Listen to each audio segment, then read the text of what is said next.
Alright, what we've been doing is mounting different file systems, and we started off by just adding hard drives to the VM image, and then we would mount them to some directory. NFS is the network file system, and what it does is, instead of it being a local hard drive, it can be a network hard drive that you can mount. So let me start by going to the temp directory. Now I have already created a directory called stuff. Why would I choose the temp directory, do you think?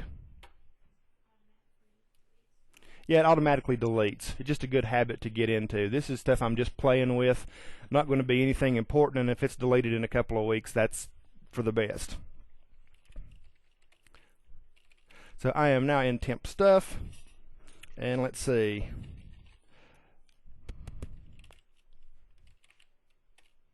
Test.txt. Text file, just to prove that a file is here. Good enough. Real simple little test file. Mainly I just wanted some stuff in the directory. Touch file 2, 3, 4. Just some clutter in the directory, just so that you can see what's going on.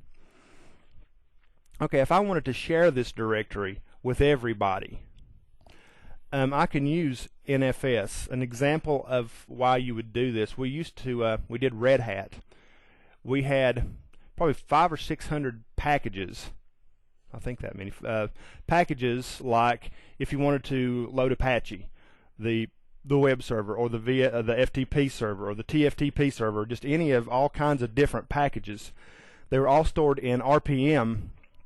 Red Hat package modules, Red Hat package manager, little modules of these packages. And I stored them in a server in our server room, and the students could mount that just like they did another drive, and then boom, it was just like it was a local directory, and then they could install whatever they wanted to. So that worked out to be pretty good. That's what we're going to do today. What I'm going to show you to begin with is the server end of this. Now, you're not going to be responsible for the server end of it, but you may just kind of be interested in it so that you can see what's happening. The server end would be for next semester. The client end we can use because that's something that a single user would do. You know, they could just mount stuff like in Windows. If you want to mount up a drive, that's a network drive. I can say tools, map a network drive, ball 03 S Marcus. And let's see if it connects up. Yeah, there we go. There is my, it's a drive. This is not actually on this machine. That's on a network server. I basically just copied this.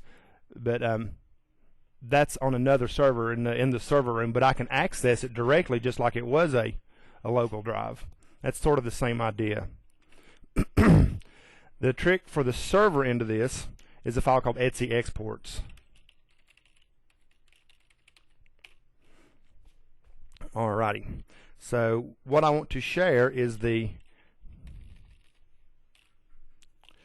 temp stuff directory, and I'm going to share it with everyone. That's what the star means. You could also put in something like 54.0/ that would say anybody whose address starts off with 192.168.254 could get it, but I'm going to make it real simple for right now. What do you think RO stands for? Read only. Yeah, you could also do RW. Async is just an option for how things are written. Alright. Yeah, I'll show it to you again here in a few minutes. One thing that you're going to have to do is knock down your firewall. How do you knock down the firewall? Have we done that before? We have not.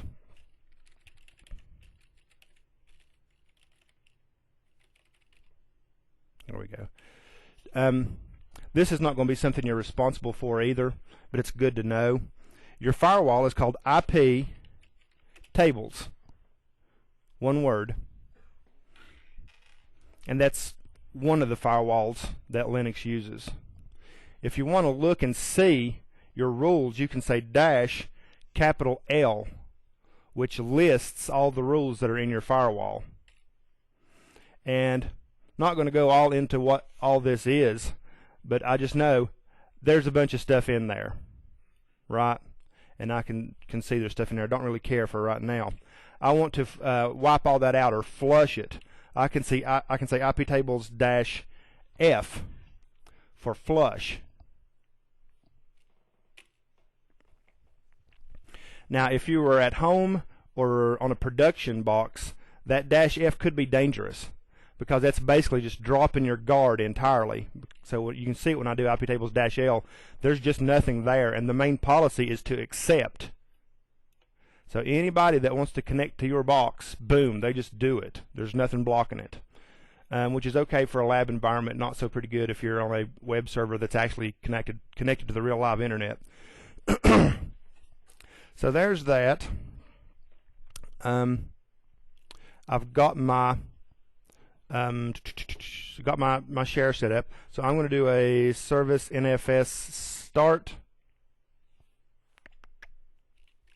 How about a restart? There we go. It was already running, that's why I got the failed. But NFS is restarted, so I'm doing NFS as the server end. You'll also need to do service NFS start on the client end. So why don't we go ahead and just start making us up some rules. Start making us up a list here.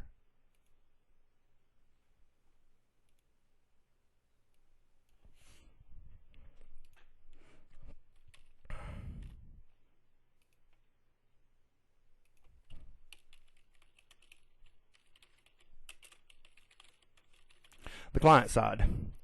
The first thing you're going to need to do is do iptables -F,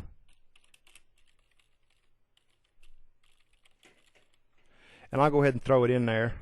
iptables -L.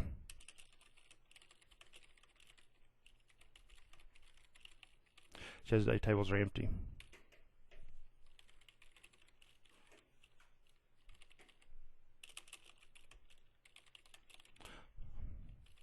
Turns on NFS.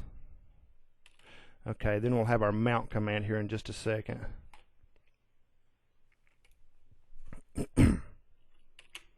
Alright, so if we want to see, I don't know if it actually shows me, I might have to reload these. If we want to see what shares are available on a server, you can do show mount -E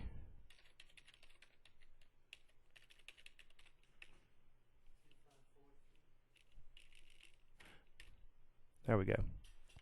There's your command. And my IP address is 158. So for different types of shares, like if it was a Samba share, you use something different. But for NFS, it's the show mount command. So that's pretty handy. You can see what actually is being offered before you even connect to it. Let's drop that in there too.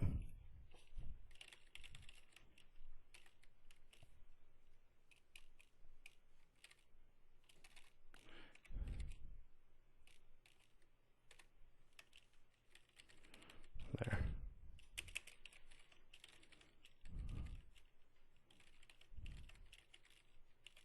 Shows what directories are available. Alrighty. I've never tried to mount a directory that I was connected to. I can do an export. This is server end. Export -V. No. R is reload. It's export FS. There we go. On the server end, I can show what I'm sharing with export FSV, so I know it's being shared. All right, the client end. Let's go to mount, which is our directory where normally we would mount stuff up to, right? Unless it's like a CD-ROM or a floppy disk, something like that. Make directory stuff. It doesn't have to be the same name as what you're mounting up, but just for consistency's sake, tell you what, I'll just keep you from getting confused. Let's do make directory things and spell make directory right next time. There we go. I have directory things. Let's throw that in here too. Directory name. Alright, the final thing that you do is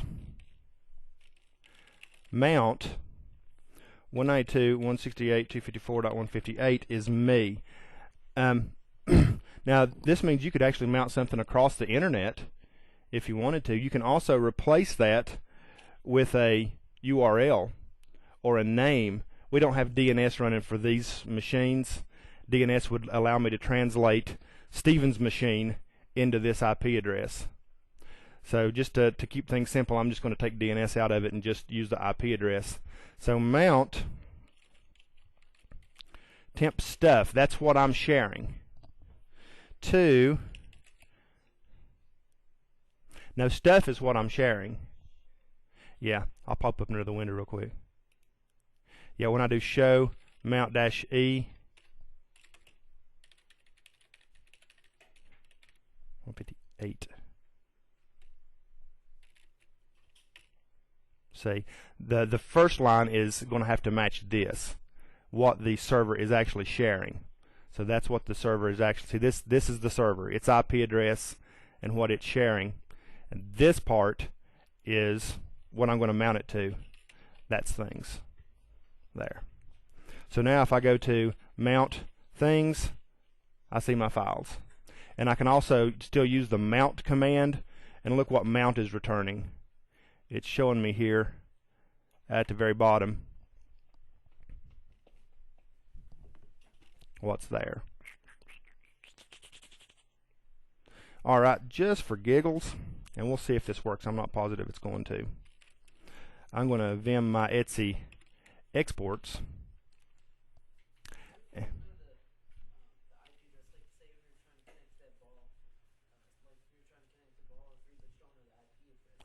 Well, if your DNS working, you can just say show mount ball 03.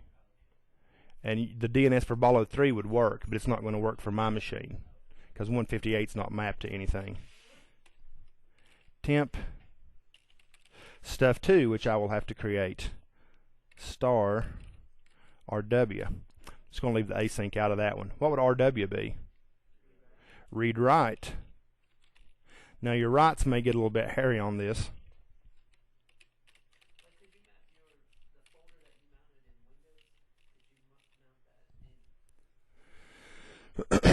You can. I have to play with that some when I'm not recording, but it's a different kind of setup. This is NFS, which is native to Linux, so it works real easily. The share on ball 03 that I showed you would it's like SMB. It's different, so it's gonna take a couple of more hoops to jump through. Plus, you're gonna have to authenticate. With this, I'm not requiring any authentication. So right now, when I do my show mount -E of 192, 168, 254, 158, there we go, temp and stuff 2. So those are ready to be mounted to. You just for giggles.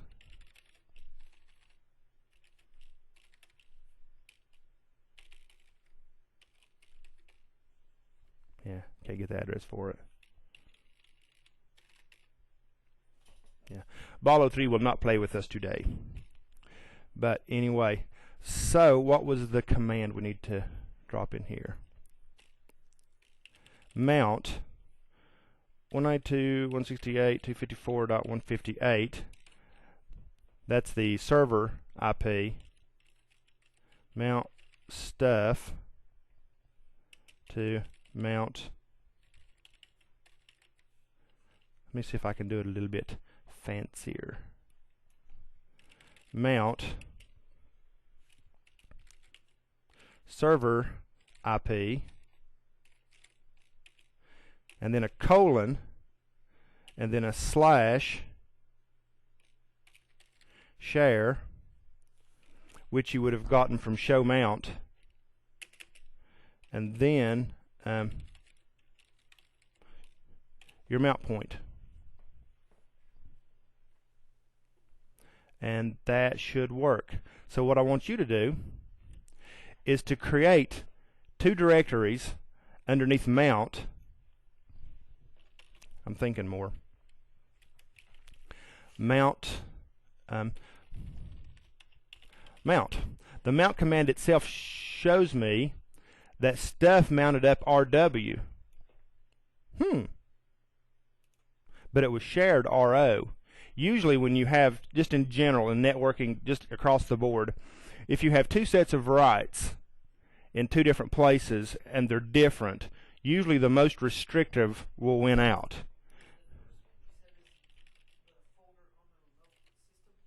Yeah. Yeah. See, even though I'm root, and I could actually just go to another directory and write to this, since it was shared,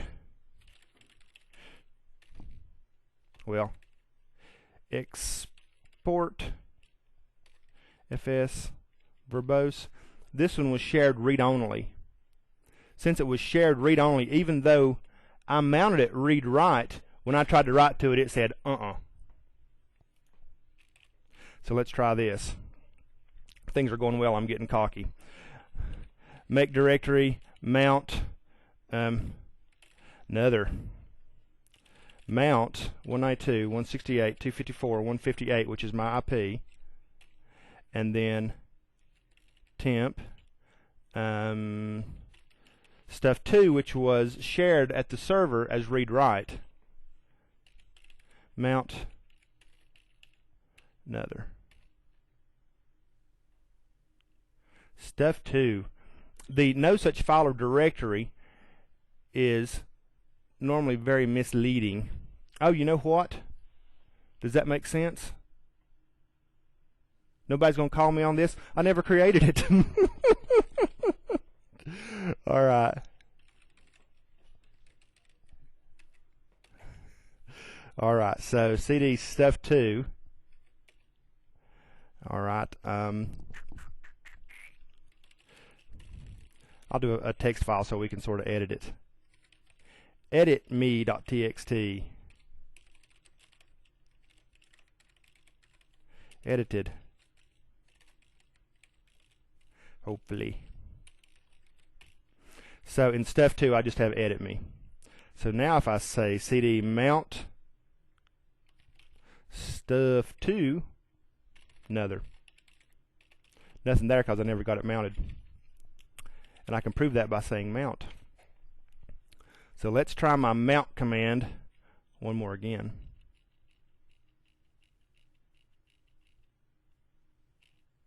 There we go. Much better. So now if I descend into another, there's edit me. Permission denied. Okay.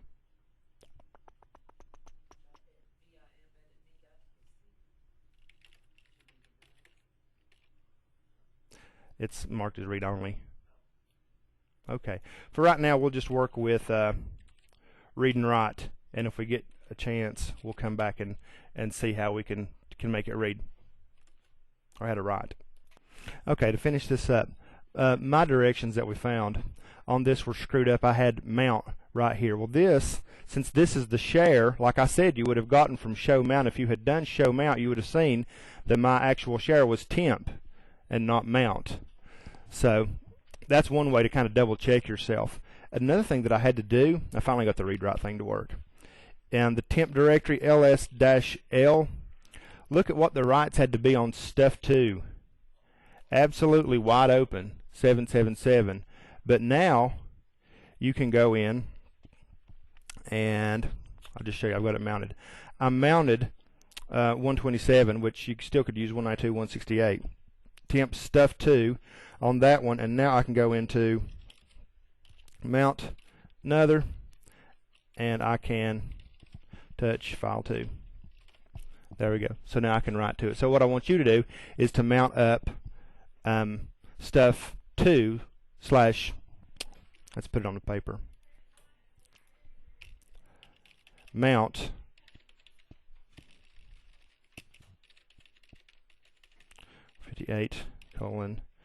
make sure you say temp stuff 2 mount dir name. Yeah, whatever your directory name is. Now something else that's going to play into this is, see how these rights affect it.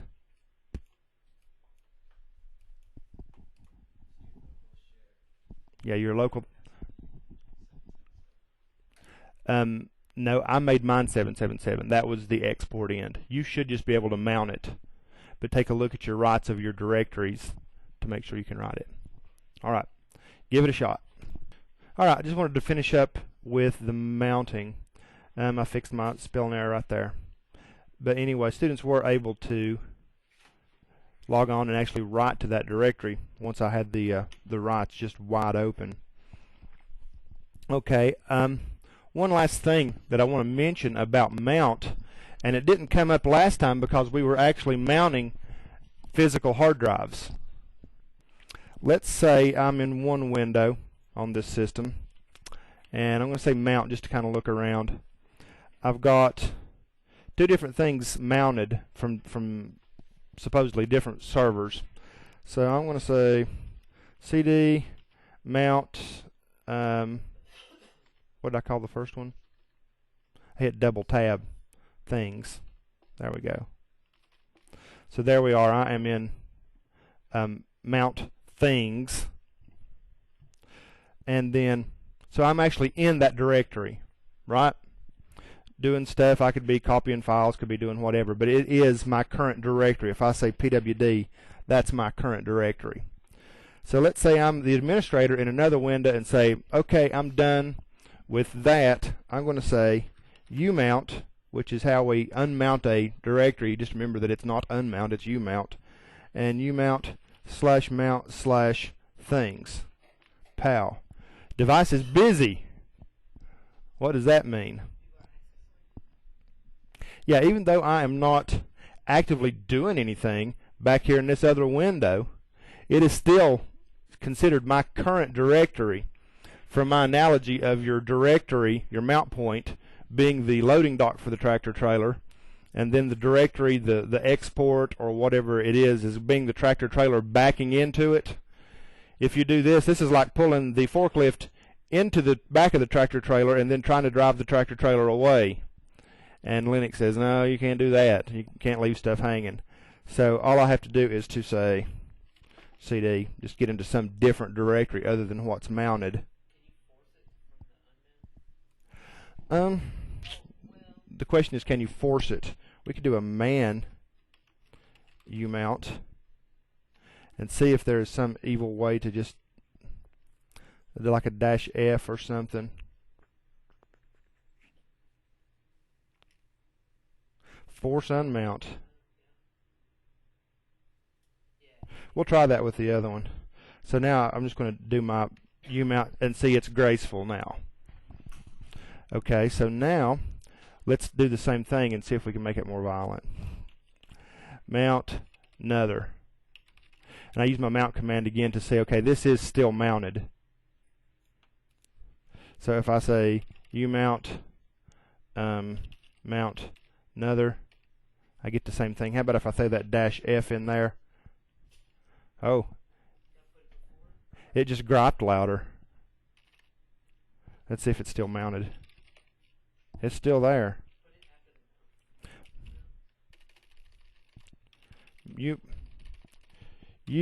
mount -f mount another. Pow. It didn't do it. Sometimes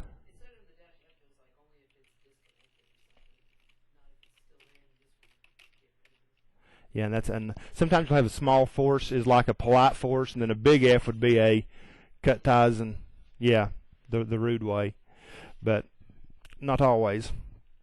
Alright, so the only way left to do it is just CD, get out of it. Then you mount device resources busy. Well, what could it be? Haha! It does make sense. That's why it came back at me twice. It was busy twice, and it said no twice. Ta-da! So now I'm finally back to a happy resolution. I don't have anything mounted. Alright, that is NFS exports.